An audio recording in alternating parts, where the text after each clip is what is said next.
À quoi ça sert? Ça veut dire quoi, ça? Pourquoi c'est comme ça? C'est où? C'est qui, lui? Un jour, une question. C'est quoi la guerre froide?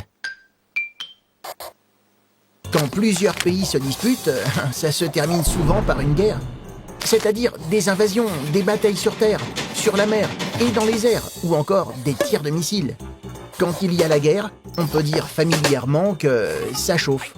Pourtant, au XXe siècle, est apparue une nouvelle forme de guerre, sans combat, une guerre froide. Mais comment des pays peuvent-ils être en guerre s'il n'y a pas d'affrontement?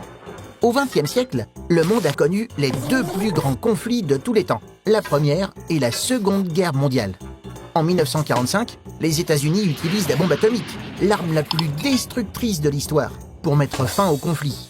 Or, très vite, des tensions apparaissent entre ce pays et la Russie communiste. Celle-ci obtient également la bombe en 1949.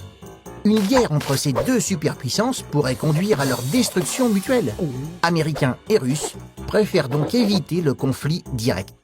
Au lieu de cela, ils soutiennent d'autres pays pour affronter leur ennemi à leur place.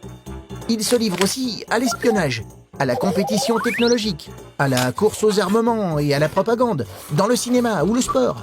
En 1989, les régimes communistes s'effondrent en Europe de l'Est. C'est la fin de la guerre froide. Mais l'expression revient régulièrement dans les médias, quand la tension remonte entre la Russie et les États-Unis. Tu te poses des questions? Nous, on y répond.